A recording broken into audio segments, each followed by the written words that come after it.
Manastiri i Parmës, pjesa 29. Ferrantja ishte në sallonin e dukeshës, kur aty erdhi konti ta lajmëronte për bisedën që kish pasur princi me Rasin, dhe si doli konti, ajo mezi e mbajti Ferranten që donte të nisej në çast për të vënë menjëherë në zbatim një plan të tij të tmerrshëm. Jam i fortë tani, thërriste ai i çmendur. S'kam asnjë dyshim se ajo që dua të bëj është fare e lishme dhe e drejtë. Mirë, po në atë çast zemërimi që do të pasoj patjetër, Fabricioja do të ekzekutohej. Po kështu do të shpëtonte nga rreziku i asaj zbritjeje, që është e mundshme, madje lehtë. Shtoi ai. Por atij djaloshi i mungon përvoja. Erdhi dita e dasmës së motrës së markezit Crescenzi dhe pikërisht në atë dasmë, dukesha u takua me Klejlan e mundi të fliste pas zgjuar dyshimet e të pranishmit që të gjithë fisnik të lartë. Dhe dukesha i dorëzoi Klejlas pakon militar në kopsht, ku kishin dalë të dyja të merrnin pak ajër të pastër.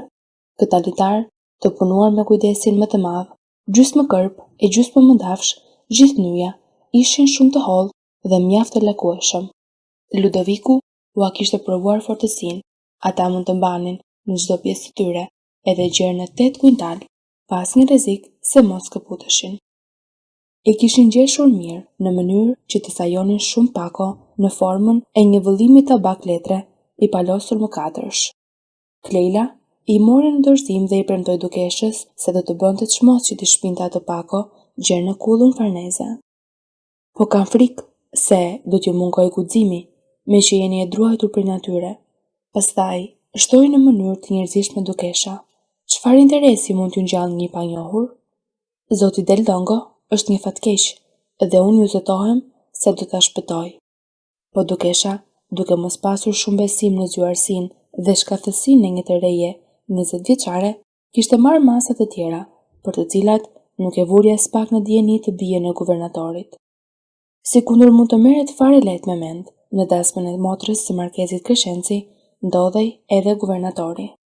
Dukesha mendoi se po të mund t'i jepte një narkotik të fortë, do të besonin në çastin e parë se që goditur, dhe në këtë rast, në vend që ta vinin në karrocën e tij për të shpënë në fortesë, nuk do të ishte e vështirë, me pak shkathësi, të propozonin si për më mirë që ta ngrinin me tezgë, e cila do të ndodhej rastësisht në pallatin ku bëhej dasma.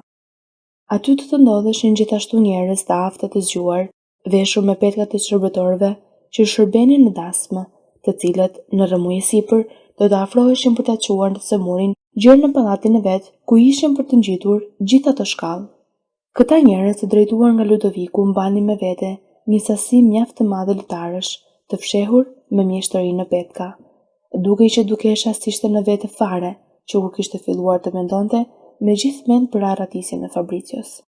Ishte çmendur nga rreziku i tmerrshëm që i kërcënohej atij njeriu, aq të dashur për zemrën e saj, dhe për më tepër se kjo gjendje kritike po e dërmonte për një kohë shumë të gjatë. Duke tepruar me masat që mori, mend bëri të dështonte fare ajo arratisje, sikundër do ta shohim. Të gjitha u zhvilluan ashtu siç i kishte parashikuar ajo, vetëm me këtë ndryshim. Narkotiku bëri një efekt shumë më të madh nga ç'pandehej, dhe që të gjithë besuan, madje edhe mjekët, se generalit i kishte rënë pika. Për fat të mirë, Klejla e dëshpëruar nuk dinte gjë e as i shkoi mendja fare për ato orvatje aq kriminale të dukeshës. U bë një përshtjellim e një rrëmuj aq e madhe te porta e fortesës, kur do të hynte brenda, tezga ku ishte shtrirë generali gjysmë i vdekur, saqë Ludoviku dhe njerëzit e tij kaluan pas një pengesë, u kontrolluan vetëm sa për formë tek ura e skllavit. Si e shpun generalin në shtratin e vet, i çuan në kuzhinë, ku shërbëtorët u dhanë të hanin dhe të pinin më tepër, po pas kësaj gostie, e cila mori fund vetëm aty ndaj të gdhir, u shpjeguan se zakoni i burgut kërkonte që të mbyllnin me kyç në sallat e poshtme të pallatit gjersa të gdhihej. Të nesërmen në mëngjes do të liroheshin nga ndihmësi i guvernatorit. Njerëzit e Ludovikut kishin gjetur mënyrën që t'ia jepnin atij litaret që kishin sjellë me vete, por Ludoviku u mëndua shumë gjersa gjeti rastin e volitshëm për t'i tërhequr vëmendjen Klejlas. Më në fund, gjersa ajo po kalonte nga një dhomë në tjetrën, mund t'i jepte të kuptonte se ai po vinte pako militar në çipin e errët të një sallë të gati të parë.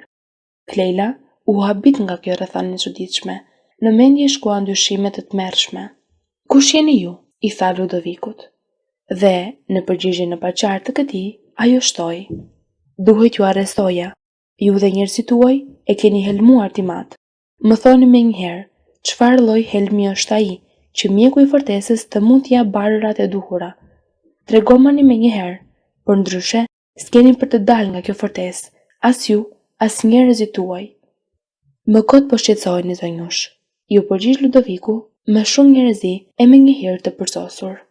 "Mos u bëni merak, se për helm as që mund të flitet, veç se nga pakujdesia. Generalit ju dha një dozë lëngopiumi dhe duket se shërbëtori i ngarkuar me këtë krim do të ketë shtë në gotë ndonjë pikë më shumë se ç'duhej. Këtë gabim do ta kemi peng për jetë, po duhet të jeni e sigurt zonjush, se lavdi Zotit nuk ka asnjë rrezik. Mjafton që zoti guvernator të mjekohet sikur të kishte pirë gabimisht një dozë mjaft të fortë laudanumi. Kam nderin t'ju përsëri zonjush, se shërbëtori i ngarkuar me krimin nuk ka përdorur as pak helm të vërtet, si Barbonia, kur orva të helmonte Monsignor Fabricion. S'kishin ndërmend as pak të merrnin shpagim për rrezikun që pati Monsignor Del Dongo. Këtij shërbëtori të pazot ju dorëzua vetëm një shishk me laudanum.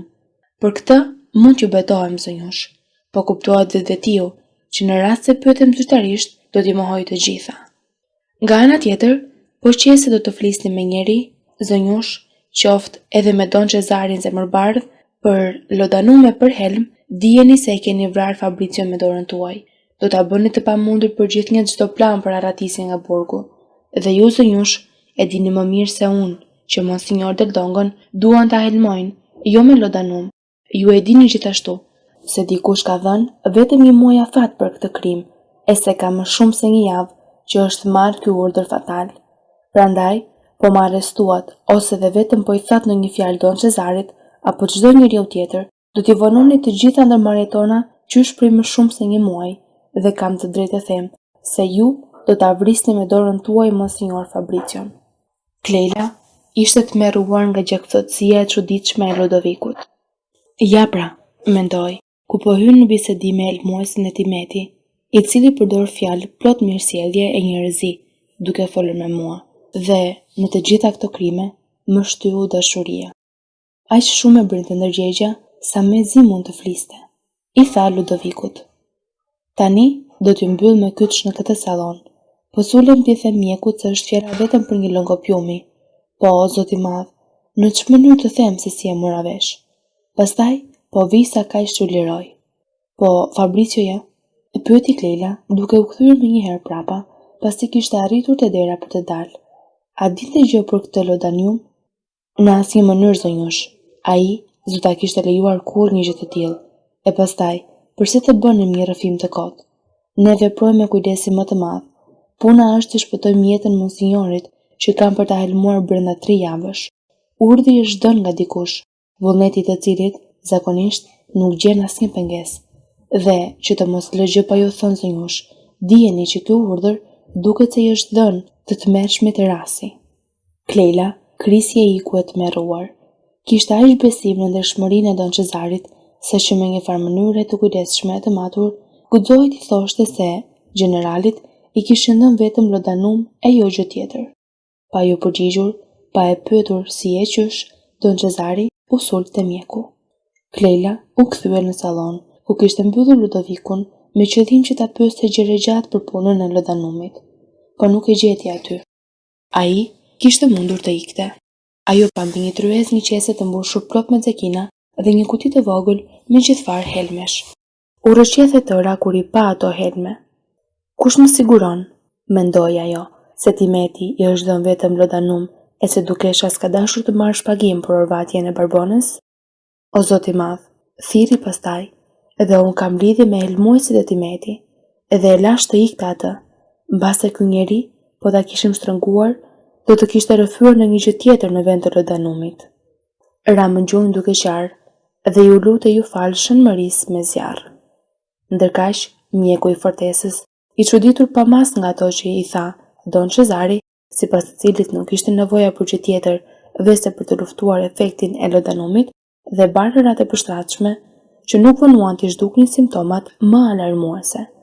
Kur u gdhi, generali filloi të vinte në vete. Shenja e parë e përmirësimit të tij qe një breshëri të sharash për kolonelin që ishte nën komandanti i fortesës, i cili, ndërsa generali kishte humbur ndjenjat, kishte dhënë disa urdhra fare të paradësishme e që s'prishnin asnjë punë. Pastaj, guvernatori u zemërua keq u xhindos me një shërbëtore të kuzhinës, që tek po e sillte një pjatë supë, i kishte shpëtuar nga goja fjala damlla. Vallë, mos jam në moshë të tillë që të më bjerë damllaja? Vetëm armiqtë e mi të betuar kënaqen duke hapur të tilla fjalë për mua. Pastaj, a mos më mori njëri gjak që të mund të guxonte qoftë edhe shpifja vet të fliste për damlla? Tek merre me përgatitjet për arratisje, Fabrizioja nuk e kuptoi dot që ishin ato zhurma të çuditshme që mbushun fortesën. Ishte çasti kur po sillnin guvernatorin gjysmë të vdekur. Në fillim, kujtoi se mos e kishin ndryshuar dënimin e mos e kishin bërë me vdekje.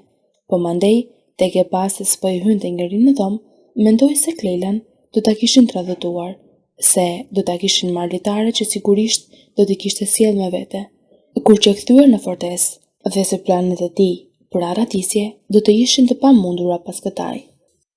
Të nesërme në mëngjes, me të gdhir dita, pa se i hyri në dhomë një i panjohur, i cili, pa thënë asnjë fjalë, la një shport me fruta. Nën pemët ishte fshehur letra e mëposhtme.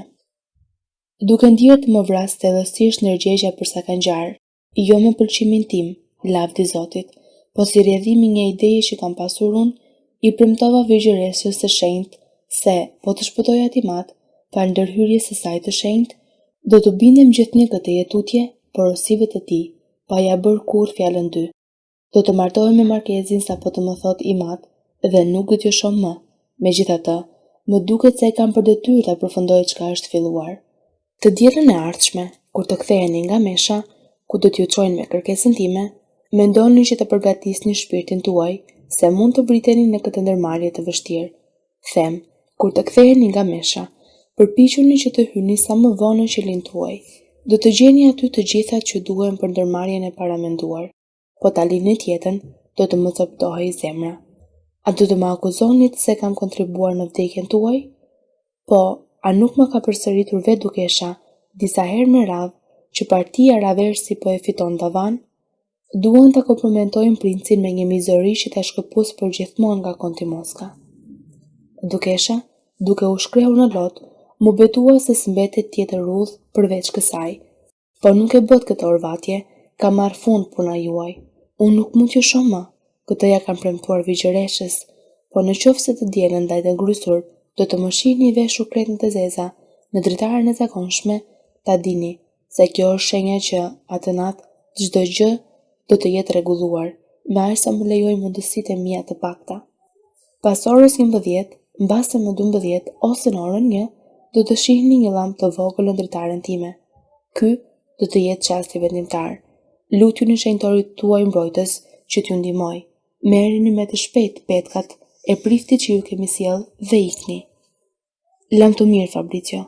Unë do të jem duke falur, duke derdhur lotët më të hidhur, për këtë të jeni të sigurt.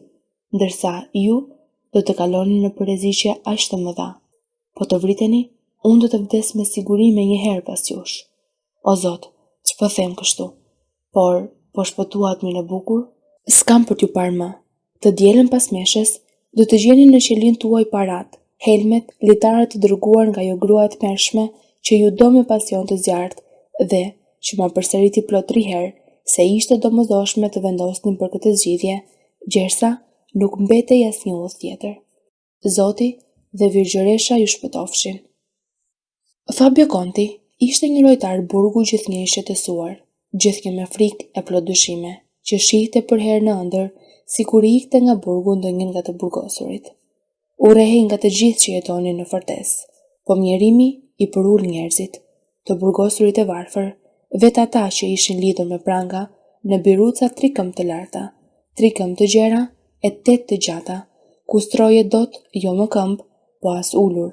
Gjithë të burgosurit them, madje edhe këta të fundit, vendosën të bënin me shpenzimet e tyre një Te Deum, kur morën vesh se guvernatori i tyre ishte jashtë rrezikut. 2-3 nga këta fatzinj bën edhe sonete për nder të Fabio Contit. Oh, efekti i mjerimit mbi njerëzit. Ai që i shane i dënon, pas të faktin të kaloj një vit në Biruc, 3 këmbë të lartë, me 200 gram bukë në ditë e duke agjëruar të premteve. O Klejla, që nuk largohej nga dhoma e teatrit, veç se kur shkonte të falej në kapel, tha se guvernatori ishte vendosur që festimi të bëhej të dielën. Në mëngjes të asaj të diele, Fabrizioja u ndodh në Meshën dhe në Tediumin mbrëmanet u hodhën fishek zjarre dhe në sallat e poshtme të kështjellës u ndan ushtarëve një racion verë 4 herë më të madh nga racioni që u pati dhënë guvernatori. Madje, një dorë e panjohur kishte dërguar edhe disa voza me raki, që ushtarët i hapën. Bujaria e ushtarëve që po deshin nuk deshi që të 5 ushtarët e rojës rrotull pallatit të mos përfitonin nga rasti, po të mbeteshin esëll për shkak se ishin në krye të detyrës, udhës tek shkonin në kabinat e tyre të rojës. Një shërbëtor i besuar i gostiste me verë dhe ata që bën rojë pas mesit të natës së tutje morën, nuk dihet se prej kujt, edhe nga një gotë me raki dhe çdo herë që ndalnin raki, harrohej shishja pranë kabinës së rojës. Sikundër u provua më vonë në gjyq. Rëmuja dhe çrregullimi zgjatën më shumë nga sa kishte parashikuar Klejla, dhe vetëm aty nga ora 1, Fabrizioja, i cili që shpreh më shumë se një javë, i kishte sharruar 2 shufra hekurit të dritares së tij, jo të asaj që binte drejt domës së kafazeve, po së tjetrës, filloi ta çmontonte qepenin, po punonte gati për mbi kokën e rojave që ruanin pallatin e guvernatorit dhe që nuk dëgjonin fare. I kishte bërë edhe ca nyra të tjera vetëm litarit më të gjatë që i duhej për të zbritur nga ajo lartësia e tmerrshme për 180 këmbësh. Atë litar e mbështodhi në trup krahëqaf, mirë po, ai i pengonte shumë me tërë atë vëllim që kishte. Nyjat se linin litarin të mblidhej, mire të formonte një masë të vetme, por rinte kaba, duke arritur një këmbë gjysmë gjerësi prej trupit. Kjo është një pengesë e madhe, mendoi Fabrizioja. Si e rregulloi në një farë mënyrë atë litar, Fabrizioja mori tjetrin, me të cilin bënte hesap të zbriste të 35 këmbët që ndanin dritarin e tij nga platforma ku ngrihej pallati i guvernatorit. Por, me që nuk mund të shkonte të binte rojave pikërisht për mbi kokë, sepse sa do të dehur të ishin ata, prapse prap mund të rrezikohej, doli, siç tham më parë, nga dritarja tjetër e qelisë, që binte mbi pullazin e një ndërtese të madhe, e cila kishte qenë truproj. Nga një tek prej të sëmuri, general Fabio Conti, me t'i ardhur goja, kishte dhënë urdhër të ngjiteshin 200 ushtarë në atë truproj të vjetër, të braktisur që prej një shekulli. Thoshte se, pasi i helmuan, donin ta vrisin në shtrat, prandaj kishte nevojë për ata 200 ushtarë që do ta mbronin. Mund të merret me mend se ç'përshtypje i bëri Klejlas kjo masë e paparashikuar. Kjo vajzë e përshpirtshme e ndjente fare mirë se gjërnët shpik po e tradhtonte të atin. Atë baba që sapo ishte helmuar pothuaj në dobitë të burgosurit që ajo e dashuronte. Në ardhin e papritur të atyre 200 ushtarëve, ajo pa gati vullnetin e Zotit që nuk e linte të shtyej më tutje e t'i kthente lirin Fabricios. Që të gjithë në parëm flisnin për vdekjen e afërmit të burgosurit. Madje e kishin sën goje edhe në dasmën e Giulia Crescencit, motrës së markezit Crescenci. Gjersa për një gjashtë të vogël, një të goditur të ngathet me shpatë në trupin e një aktori komik, një njeri prej dere të madhe si Fabrizioja nuk po lirohej pas 9 muajsh burg, duke pasur edhe mbrojtjen e kryeministrit, ishte fare e qartë se hynte politika në mes. Është e kot pra, të vazhdojmë të merremi me të, kishin thënë njerëzit. Në qoftë se pushtetit nuk i intereson ta ekzekutojë në mes të sheshit, ka për të vdekur për së shpejti nga ndonjë sëmundje. Një farketar që ishte thirrur në pallat nga general Fabio Conti foli për Fabricion si për një njeri që kishte mbaruar me kohë, po që nuk e kishin hapur vdekjen se kështu e lypte politika.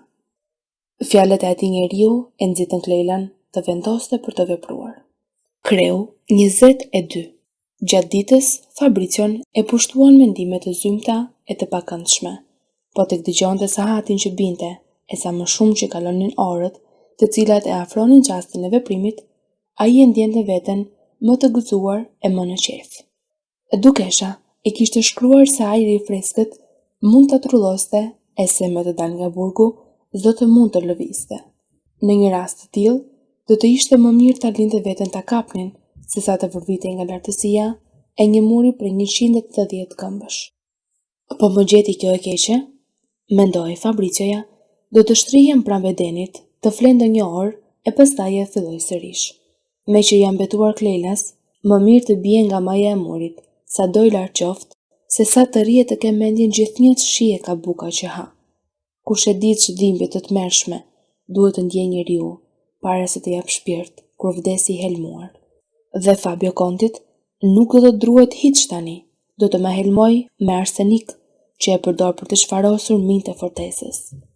Aty, nga mesi i natës, një nga ato mjegullat e bardha të dendura që përhapen herë nga brigjet e post, u nder në fillim mbi qytet e pastaj mbuloi sheshin e gurt dhe ledhet në mes të cilave ngrihet kulla e madhe e fortesës. Fabricios ju duk sikur që nga bedeni i platformës nuk dalloheshin më akacet e vogla që rrethonin kopshtet e punuara nga ushtarët në këmbët e kullës së lartë. Kjo mjegull është shumë e dobishme, vjen si me porosi, tha me vete. Si ra ora gjysmë pas mesit të natës, nuk shkoj shumë dhe u duk shenja llampës së vogël në dritaren e dhomës së kafazeve. Fabricioja ishte gati për veprim. Bëri kryq, pastaj lidhi mirë pas tratit të vet, dritarin e vogël, me të cilin do të zbriste të 35 këmbët që e ndanin nga platforma ku ngrihej pallati. Arriti pa pengesa mbi pullazin e truprojës që ishte zënë qysh të djeshmen nga të 200 ushtarët, për të cilën folëm më lartë. Për fat të keq, megjithse kishte kaluar 3 qerek ore pas mesit të natës, ushtarët ende si kishte zënë gjumi. Ndërsa ecte shumë lehtë që të mos ndihej mbi tjegullat e mëdha të lugëta, Fabricioja i dëgjonte që thoshin se kishte hipur djallin veçati e se duhej vrarë me pushkë. Dikush kundërshtonte e thoshte se kjo dëshirë ishte një mëkat i madh, sa të tjerë thoshin se po të shtinin me pushkë pa vrarë gjë, guvernatori kishte për t'i futur të gjithë në burg, sepse do ta kishin alarmuar kot së koti garnizonin. Ky diskutim u bë shkak që Fabricioja të shpejtonte sa më shumë, duke bërë ndërkaq një zhurmë më të madhe. E vërteta është se në çastin kur varur pas dritarit, kaloi përpara dritareve, për fat të mirë në një largësi prej 4-5 këmbësh, se streha e çatis ishte shumë e dalë, nga ato dritare kanoseshin plot bajoneta. Disa thanë se Fabricioja, kokrisur si gjithnjë, paskësh vendosur të lozte me gjithmend rolin në djallit, e se u paskësh hedhur ushtarëve një dorë zekina. Ajo që dihet me siguri është se kishte mbjell me zekina dyshemene që lisë të tij, e se hodhi gjithashtu edhe zekina të tjerë në sheshin e gurt gjetullës që bëri nga kulla farneze gjerë të bedeni, me qëllim që ushtarët të bënin pas tyre e të mos kishin mendjen për të ndjekur. Me të arritur të platforma dhe i rrethuar me roja që zakonisht në çdo çerekore thërriste një frazë të tërë: çdo gjë është në rregull rreth postit tim. Ja mbajti nga bedeni i perëndimit dhe kërkoi gurin e ri. Një gjë duket e pabesueshme dhe mund të bënte të dyshohej për vërtetësinë e ngjarjes, sikur përfundimi të mos kishte për dëshmitar një qytet të tërë, siç e mundur që rojat e vendosura gjatë bedenit të mos e shihnin e të mos arrestonin Fabricion. E vërteta është se mjegulla që përmendëm më lart kishte filluar të ngjitej dhe Fabricioja tha më vonë se në kohën kur ndodhej mbi platformë, i dukej se ajo kishte arritur gjerë në gjysmën e kullës farneze. Po kjo mjegull nuk ishte as pak e dendur, kështu që ai shquante fare mirë rojat, disa prej të cilëve ecnin lart e poshtë. Ai shtoi se i shtyr si nga një fuqi e mbinatyrshme, shkoi e zuri vend me guximin midis dy rojesh që ishin mjaft afër njëri tjetrit. Shpalosi me gjakthot si litarin e madh që i kishte hedhur kraha qafë e që u ngatërua e u përdrodh 2 herë. I u del shumë kohë për ta rregulluar e për ta nderur mbi beden. Dëgjonte ushtarët që flisnin nga të gjitha anët, kreti vendosur që t'ia ngulte thikën të parit që do t'i afrohej. Nuk e ndjeja veten as pak të tronditur, atë turbulluar. Shtoi, më dukej sikur isha duke kryer ndonjë ceremoni. Si e shkolaviti më në fund litarin, e kapi mirë pas një vrime të hapur në beden për të kulluar ujrat, hipi mbi beden e vet dhe ju lut Zotit nxehtësisht. Pastaj, si ndonjë heroi kohëve të kalorësisë, mendoi një çast për Klejlan. Sa ndryshoj tani, tha me vete. Nga ai Fabrizioja çapkën e mendjelet që hyri këtu brenda 9 muaj më parë. Më në fund, filloi të zbriste nga ajo lartësia e tmerrshme. Vepronte mekanikisht, si kundërta më vonë, siç do të bënte në mes të ditës, duke zbritur përpara shokëve dhe miqve për të fituar një bast. Kur arriti aty nga mesi i kullës, ndjeu befas te krahët po i priteshin e po i bëheshin fare të pafuqishëm. Mandej, ju duk sikur e lëshoi edhe litarin për një çast, po menjëherë e kapi sërish. Mbase, tha me vete, ishte mbajtur pas shkurreve e pas ferrave, mbi të cilat po rrëshqiste e po e qirnin dhe e zhvoshknin. Her pas here, ndjente një dhimbje të mpret midis të dy shpatullave, një dhimbje aq të fortë të paduruar, sa i zihej fryma. Litari, pastaj kishte filluar të lëkundej, gjë që i prishte punë, se përplasej ore çast pas ferrave. U çik nga disa zosh mjaft të mëdhenj që i zgjoi e që u hodhën mbi të duke fluturuar tutje. Në fillim, ju duk se mos arritën njerëz që zbrisnin nga fortesa, ashtu si edhe ai vet, për ta ndjekur dhe po bëhej gati të mbrohej. Më në fund arriti në këmbët e kullës së madhe dhe pa ndonjë dëm tjetër, përveç gërvishtjes dhe gjakosis së duarve. Tregonte më vonë se që nga mesi i kullës së poshtë, skarpati i hyri shumë në punë. Çikte murin duke zbritur dhe ferrat që kishin mbirë midis gurëve e mbanin mjaft. Duke arritur poshtë në kopshtet e ushtarëve, vajti ra mbi një akacie, e cila, tek e shihte nga lart, ishte dukur jo më shumë se 4-5 këmbë lart, kurse në të vërtet ajo në qenkësh 15-20 këmbë. Një i dehur që po flinte aty poshtë e mori për kusar. Duke rënë nga i dru, Fabrizioja mend përdrodhi krahun e majt. Mori vrapin drejt ledhit, por si kundërta më vonë, këmbët si bënin fare e i dukej sikur i kishte prej pambuku. Me që rrezikun, u ul e piu një gëllonjë kraki që i kishte mbetur. Aty u kot në gjumë disa minuta, aq sa humbi fare e nuk dinte ku ndodhej. Kur u zgjua, nuk arrinte të kuptonte se si ishte e mundur, duke ndodhur në qelin e tij, të shihte gjithë ata drur. Më në fund, erdhi në vete dhe u kujtua realiteti i tmerrshëm. Mori udhën me njëherë drejt ledhit dhe u ngjit atje nëpër një shkallë të madhe. Sogja, fare afër, po gërhiste në kabinën e vet të rojës. Në mes të barërave gjeti një top, ku lidhi litarin e tretë. Ky doli pak i shkurtër dhe ai ra në hendek me balt, ku mund të kishte ndonjë këmbë ujë. Tek po ngrihej e përpiqej të merrte vesh se ku ndodhej, ndjeu se po e kapnin 2 burra. Aty për aty u tremb, po menjëherë dëgjoi që i përshpërisnin me zë shumë të ulët në vesh. Ah, monsinjor. E kuptoi vagëllimthi se ishin njerëz të dukeshës dhe humbi ndjenjat. Pas një çike, ndjeu se kishin marrë hopa, e diku po e shpinin disa burra që ecnin në heshtje dhe shumë shpejt, pastaj këta burra u ndalën. Dhe kjo shqetësoi për së tepërmi, po s'kishte fuqi as të fliste e as t'i hapte syt. Ndjeu se dikush po e përqafonte duke e shtrënguar fort. Befas njohu parfumin e petkave të dukeshës. Ky parfum e gjallëroi. Hapi syt, e mundi të thoshte: "Ah, mike e dashur." Edhe përsëri humbi ndjenjat. Besniku Bruno, me një skuadër policish të besuar të kontit, po qëndronte rezervë një 200 hapa më tutje.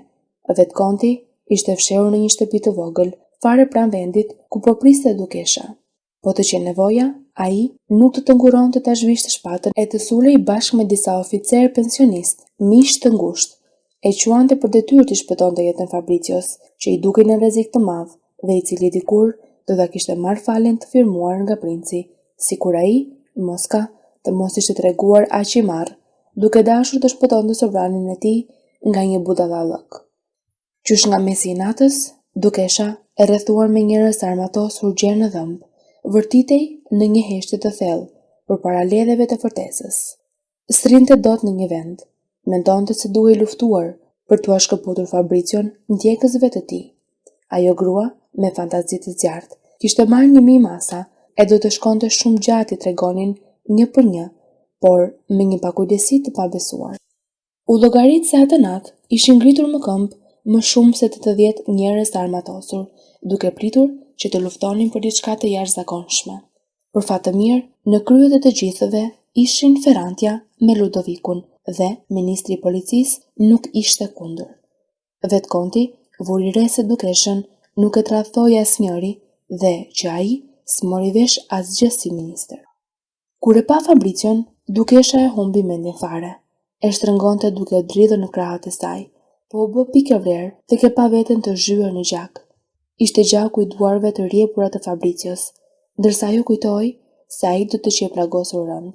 E ndihmuar prej njërit nga njerëzit e saj, ajo po ishte rrobat që t'i lidhte plagët e ta mjekonte, por Ludoviku, që për fat të mirë u ndodha aty pranë, i vuri të dy, dukeshën dhe Fabricion, në një nga ato karrocet e vogla që ishin fshehur në një kopsht pranë portës së qytetit dhe u nisën në një pikë të vrapit për të hedhur pon pranë sakës. Ferrantja, me 20 veta të armatosur, ishte praparoj dhe kishte premtuar se do t'i ndalte ndjekësit sikur ta dinte që ta paguante edhe me kokë. Konti, vetëm me një këmbë, nuk u largua nga rrethet e fortesës, veçse 2 orë më vonë, kur e pa se s'po lëvizte asgjë. Jam duke bërë një tradhti të lartë kundër shtetit, tha me vete, i dehur nga gëzimi. Ludovikut i shkoi ndërmend diçka e mrekullueshme. Vuri në një karrocë një kirurg të ri, që ishte në shërbim të dukeshës, e që fizikisht i përngjante shumë Fabricios. Ikni, i tha, në drejtim të Bolonjës, tregohuni shumë ngathët, bëni çmos që t'ju arrestojnë, ngatërohuni në përgjigjet dhe rrëfeni, më në fund se jeni Fabricio del Dongo. Shikoni, sidomos të fitoni kohë. Tregohuni ngathët me shkaftësi. Do ta hidhni lumin me 1 muaj burg dhe zonja do t'ju fal 50 zekina. A mund të mendojë njeriu përpara kur i shërben zonjës? Ju përgjigj ai. Edhe kështu, u nis e u arrestua pas disa orësh, duke i shkaktuar një gëzim të parrëfyer general Fabio Kontit dhe Rasit, i cili, me rrezikun e Fabricios, shihti se po i fluturonte nga duart baronia e ëndërruar. Në fortesë, Aratisja u mor vesh aty nga ora 6 e mëngjesit dhe vetëm në orën 10 guxuan t'i njoftonin princit. Dukeshës i shërbyen aq mirë sa me gjithë gjumin e thellë të Fabricios, gjumë që ajo e pandete si një të fikt vdekjeprurës, e prandaj e ndali karrocën plot 3 herë, e kaloi lumin po me një bark në kohën kur po binte ora 4. Në bregun e majt të lumit kishin kuaj rezervë, bën edhe nga 2 lekët e tjera me shpejtësinë më të madhe, pastaj i ndalën lart nga 1 orë për shqyrtimin e pasaportave. Dukesha kishte gjithfar pasaportash për vete e për Fabricion, po ishte të çmendur atë ditë. Vajti dha 10 Napolona në punësit të policisë austriake e i mori dorën duke u shkrehur në lot. Ky në punës, i trembur shumë, filloi sërish shqyrtimin e dokumenteve. Morën karrocën e postës. Dukesha paguante aq pa mend sa zgjonte dyshime kudo në atë vend, ku çdo i huaj është i dyshimt. Ludoviku i erdhi përsëri në ndihmë. Tha se dukesha ishte çmendur nga dhimbja për shkak të etheve të vazhdueshme të Kontit të ri Moska, birit të kryeministrit të Parmës, që ajo po e shpinte për të konsultuar me mjekët e atjeshëm. Vetëm si kaluan 10 leka për tej pos, i burgosuri u zgjua fare, kishte një supë të përdredhur dhe shumë të gërvishtura. Dukesha si dhe ende në një mënyrë aq të jashtëzakonshme, saqë i zoti një bujtini të vendit ku hëngrën drekën, pandeu se kishte përpara ndonjë princesh me gjak perandori dhe mendonte t'i bënte nderimet e duhura. Po Ludoviku i tha se princesha do ta fuste patjetër në burg, por që se ai do të bënte marrëzinë t'u binte kampanave. Më në fund, aty nga mbrëmja, arritën në tokën piemonteze. Vetëm aty Fabricioja ishte kreti siguruar.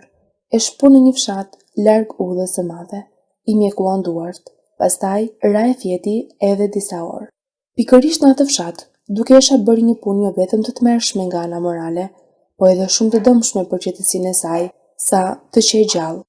Disa javë më parë se të ikte Fabricioja nga burgu, dhe pikërisht një ditë kur ishte mbledhur gjithë parmat e porta e fortesës për të parë në obor, e shafon që thoshin se që e ngritur për të, Dukesha i kishte treguar Ludovikut, i cili ishte bërë njeriu domosdoshëm i shtëpisë së saj, të fshetën me anën e së cilës, nga një katror i vogël hekuri, mund të nxirrje njëri nga gurët që përbonin fundin në depos së famshme të ujit të pallatit San Severina, dhe për e shekullit të 13, që e përmendëm edhe më lart. Ndërsa Fabrizio po flinte në bujtinën e atij fshati, dukesha thirrri Ludovikun. Ky kujtoi se mos ajo ishte të çmendur, aq të çuditshme ishin vështrimet e saj. Ju sigurisht prisni, i tha ajo, që disa mira franga, por jo, ju njoh mirë unë, poet, dhe ato para do t'i hanit brenda një kohe shumë të shkurtër. Do t'ju jap çiflikun e vogël të Richardës, një leg larg nga Casal Maggiore. Ludoviku i ra ndërkëmbë, i çmendur nga gëzimi, duke u betuar me zërin e sinqeritetit të vërtet se ai nuk e kishte dhënë ndihmën e tij për shpëtimin e Monsinjor Fabricios që të fitonte para, se ai kishte pasur gjithnjë për të, një dashuri të veçantë që kur kishte pasur nderin ta çonte një herë me karrocë, si karrocieri i tretë i zonjës që ishte. Kur ky njeri, që ishte me të vërtet fisnik nga shpirti, mendoi se mjaft e kishte mbajtur me fjalë një zonjë aq të madhe e aq të lartë, kërkoi leje të largohej, po dukesha me sy që i shkreptinin, i tha: "Qëndroni."